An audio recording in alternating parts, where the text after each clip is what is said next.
But right now, I'm going to read you basically from the book, Thug Mentality Exposed, about an inmate that we had named Steve.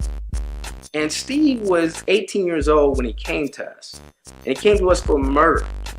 And he was what many would call a sociopath. You know, that's somebody that can go out and kill somebody, you know, have a burger, you know, kick it with their homeboys, go on a date, you know, get home, play some video games, get a good night's sleep, and wake up and ask mom what's for breakfast. Don't even trip. I remember talking to him, you know, during a counseling session, and he told me that at 10 years old, he got his first gun. He's like, caseload. You know, I got my first gun when I was 10 years old. And he said, when I had that gun, he said, man, I felt like nobody in the hood could fade me. You know, he said, I would just stare at this gun. He started getting all excited talking about this gun, like he's really reliving the experience. He said, I would pull out from under the bed and just look at it. As I look at it, I would start fantasizing about it. He said, about 11 years old, I was running through the streets, just blowing people away. And he said, I would get an adrenaline rush watching the blood leave a lifeless body. I'm thinking to myself, man, you know, I asked him, I said, Steve, you 10 and 11 years old. How you develop this type of mentality at 10 or 11? And I was telling him I was writing this book, and I said, man, what you have to say, I think could probably help a lot of parents. I said, can you just write me something, how you develop this type of mentality? I said, don't write me something that I want to hear. Write the truth. So I remember the next day during the program, he was coming out for a rep program. He came out and he brought me, you know, this note or this letter. And it's basically, he said, you want to know why I have this type of mentality? He said, here it is. And he gave it to me. And I'm going to read from page 115. And this is what he said. He said, I was conditioned with the belief to be a thug was from the attention from all the peers that had respect. I was rejected as a child.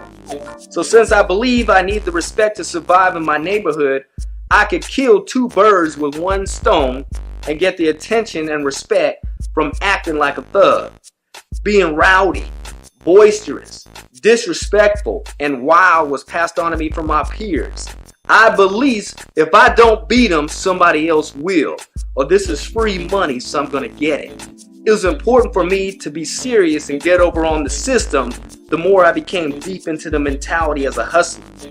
Too Short, E40, and Little Rick were a couple of main Bay Area rappers that I liked because they talked about all types of killing, drug dealing, and how they kicked it by drinking and smoking.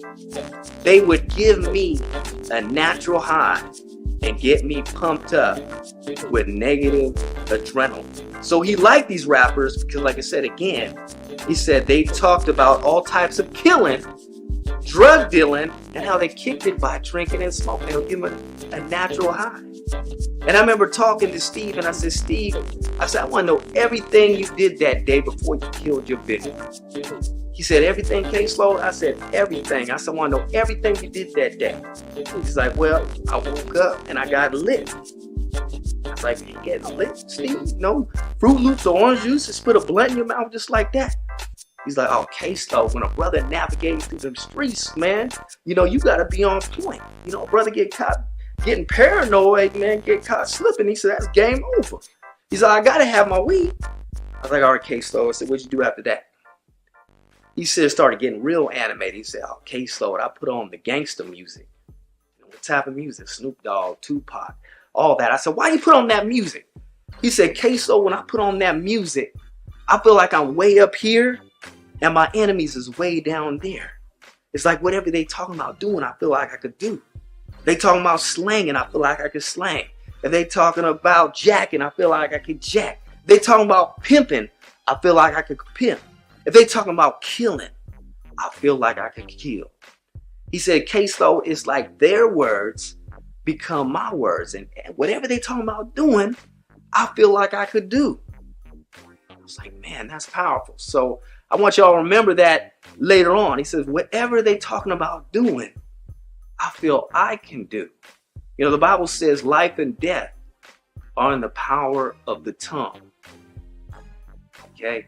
But I remember talking to Steve, and I said, Steve, what did you do after that? He said, okay, so I just jetted out into the streets. He told me that he seen his victim, without hesitation, killed him, and then shot a witness. And Steve came to our institution, real bright individual, you know, got his high school diploma, I believe he even got his AA degree, had the highest paying job on the unit as a laundryman, making 25 cents an hour. You know, that's balling, in like I said, within the institution, 25 cents an hour. You know, went through all the groups, the anger management, employability, anger, you know, victim awareness, passed all those groups. But I remember going, you know, doing my counts, and I would hear Steve just banging on the steel desk, rapping, you know, calling women out their name, talking about the killing and everything like that. And I'd just stop and say, Steve, what you doing, man? You about trying to parole, man. Why are you talking like this? He's like, okay, slow, man. It's just music. I'm like, nah, Steve, that ain't just music. But he's like, I said, you know, what do you plan on doing when you get out? Well, you know, I'm gonna go out there, you know, do my thing, get my job, go to school and stuff. But you know, I'm straight, basically, you know. And like I said, I ain't gonna lie to you, you know, but I'm gonna do some good and everything. But he's like, it had a hold on him, and he would acknowledge that. He said, man, this street life is just who I am. It just got a hold on. Well, Steve eventually got out, you know, and went back to his same street occupation. And, you know, sadly, a couple years ago, he was coming outside a club, got shot in the leg and bled to death on the way to the hospital. And I can't tell you how many stories I got like that for you, you know, unfortunately. Thug Mentality Exposed is a groundbreaking book that offers an honest and insightful look at the inner workings of gangs and their members. Author and certified gang specialist Rayford Johnson draws from years of experience working in one of the nation's most violent adult youth correctional facilities and provides a unique window on the psychological and spiritual factors that lead individuals down the path of gang involvement. This book is not just another academic study of gang behavior. It's a raw and compelling account from someone who has been in the trenches, working directly with inmates and learning from their experiences. From the pressures of poverty and violence to the allure of power and status, Thug Mentality Exposed explores the complex motivations that drive young people into the thug life.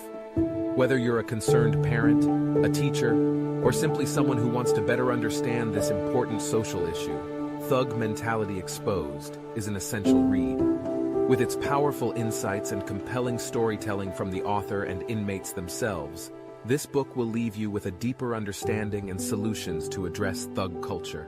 Order Thug Mentality Exposed now in paperback and Kindle.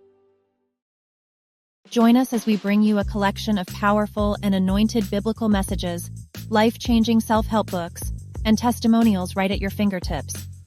We kindly invite you to leave book reviews throughout your reading and listening. Your feedback helps us improve and continue to provide quality content to our listeners and readers. If you believe in our mission to reach out to those in need, please consider making a donation to support our outreach ministry. Your generosity helps us get ministry books into the hands of those in prisons and treatment centers, and allows us to cover the expenses necessary to continue producing free content resources for the public online, giving hope and inspiration to those who need it most. So what are you waiting for? Visit ThugExposed.Org, quote S online audiobook library today, and join our community of readers making a difference.